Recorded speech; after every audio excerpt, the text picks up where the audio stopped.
সোনাপুৰৰ ধাবা ৰিজৰ্টত নিশা আবকাৰী বিভাগৰ অভিযান। গণৰাজ্য দিৱসৰ নিশা অভিযান চলাই আবকাৰী বিভাগৰ দলে ধাবা ৰিজৰ্টসমূহে যাতে সুৰা বিক্ৰী কৰিব নোৱাৰে সেয়া সুনিশ্চিত কৰাৰ লক্ষ্যৰে দেওবাৰে নিশাৰ ভাগত সোনাপুৰত উপস্থিত হয় আবকাৰী বিভাগৰ দল। ধাবা ৰিজৰ্ট তথা বাৰসমূহত গণৰাজ্য দিৱসৰ নিশা সুৰা বিক্ৰী বন্ধ সুনিশ্চিত কৰে দলটিয়ে।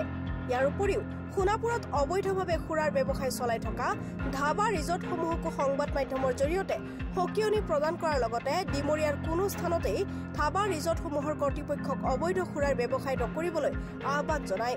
অন্যথা আইনগত ব্যৱস্থা গ্ৰহণৰ কথা উল্লেখ কৰে আবকাৰী বিভাগৰ দলটিয়ে।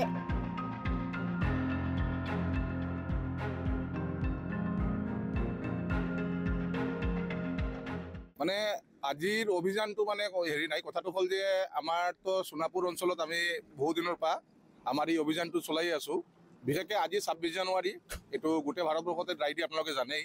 এই ড্ৰাই ডেটো ভালকৈ আমাৰ ইমপ্লিমেণ্ট হৈ আছে নে নাই সেইকাৰণে আমাৰ সোনাপুৰ অঞ্চলত যিমানখিনি আমাৰ বাৰ লাইচেঞ্চ থকা ৰেষ্টুৰেণ্টবিলাক আছে তাতেও আমি অলপতে ভিজিট কৰিলোঁ। তাতে আমি ধুনীয়াকৈ চব দেখা পালোঁ, চব ঠিক ঠাকে আছে, কোনো মানে বাৰ লাইচেঞ্চৰ কোনো প্ৰব্লেম নাই, ক'তো ড্ৰিংক চাৰ্ভ হোৱা নাই আজি।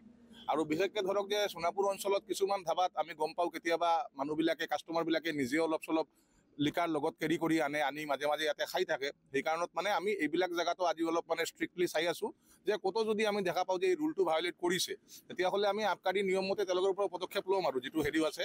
কিন্তু এতিয়ালৈকে মই যিমানখিনি ধাবা ঘূৰিলোঁ, বহুখিনি ধাবা সোনাপুৰৰ আজি মই গ'লোঁ, ৰিজৰ্টত গ'লোঁ, কিন্তু তাতে চবতে মই ড্ৰাইয়ে পাইছোঁ, কোনো এতিয়ালৈকে কোনো হেৰি নাই। আৰু মই আহিব লগা দিনকেইটাতো মই আশা কৰিছোঁ যে মানে সোনাপুৰ অঞ্চলত বিশেষকৈ আমাৰ যিমানখিনি অনুজ্ঞাপত্ৰবিহীন যিখিনি আমাৰ ইয়াতে ধাবা ৰিজৰ্ট আছে ক'তো আমি আমাৰ জ্ঞাতকাৰে আমি ক'তো এইটো মানে লিকাৰটো চাৰ্ভ হ'ব নিদিওঁ।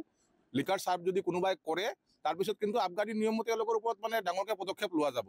কেলৈ সোনাপুৰ অঞ্চলত আমি অলৰেডি 16খন ধাবাৰ ওপৰত আমি যোৱা 2 মাহতে আমি গোচৰ ৰুজু কৰিছোঁ, তেওঁলোকৰ ভালকৈ ফাইনো কৰা গৈছে। সেইটো কাৰণত মানে যদি আহিব লগা দিনত যদি আমি এনেকৈ পাওঁ তেতিয়াহ'লে আমাৰ ফালৰ পৰা যিটো একশ্যন হয় এইটো লোৱা যাবই। খেতি অঞ্চলতো দেখা গৈছে বিগত সময়ত হয় তেনেকুৱা অবৈধভাৱে তেওঁলোকে হয়, মানে ক্ষেত্ৰী অঞ্চলতো আমি 3খন ধাবাৰ ওপৰত আমি কৰিছোঁ। এটা আছিল আপোনাৰ আইতাৰ হোটেল, তাৰপিছত এটা আছিল আপোনাৰ ৰামধেনু ধাবা আৰু এটা আছিল আপোনাৰ অসমী ধাবা। 3খন ধাবাৰ ওপৰত আমি অলৰেডি গোচৰ ৰুজু কৰিছোঁ যোৱা মাহতে আৰু তেওঁলোকক ফাইনো কৰা গৈছে। সেইটো কাৰণত মানে আমি ক'তো বাদ দিয়া নাই। আমাৰ যিখিনি মানে যিখিনি এৰিয়া আমাৰ আছে সোনাপুৰ অঞ্চলত আমি একদম এতিয়া ইয়াৰ পৰা আমি আকৌ এতিয়া 14 মাইল ছাইডতো যাম। যোৱাকালি 14 মাইল ছাইডতো আমাৰ এটা ডাঙৰ এটা অভিযান হৈছে। অভিযানত আমি মানে বহুত পৰিমাণত আমি মেঘালয়ৰ সুৰা জব্দ কৰিবলৈ সক্ষম হৈছোঁ। সেইকাৰণত আমাৰ মানে অভিযানটো চলিয়ে থাকিব আৰু যাতে এই বস্তুখিনি যাতে আৰু ইয়াতে যাতে কোনো প্ৰব্লেম নহয়। আৰু বিশেষকৈ আমাৰ মানে ইয়াৰ আমাৰ CDC ছাৰে যিটো আমাক ইনষ্ট্ৰাকশ্যন দিছে যে আজিৰ ডেটত যদি আমাৰ ইয়াতে যদি অনুজ্ঞাপত্ৰবিহীন যিখিনি জেগাত যদি কিবা লিকাৰ চাৰ্ভ কৰিছে বা যদি কোনোবা কাষ্টমাৰে লৈও আহিছে আমি কিন্তু এইটো হ'ব নিদিওঁ। CDC ছাৰৰ ইনষ্ট্ৰাকশ্যন আছে, এইটো আমি হ'ব নিদিওঁ।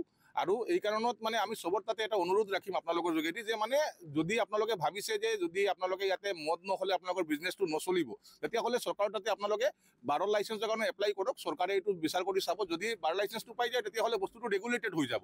কিন্তু লাইচেঞ্চ নোহোৱাকৈ আমি কাকো এই বিজনেছটো কৰিব নিদিওঁ আৰু।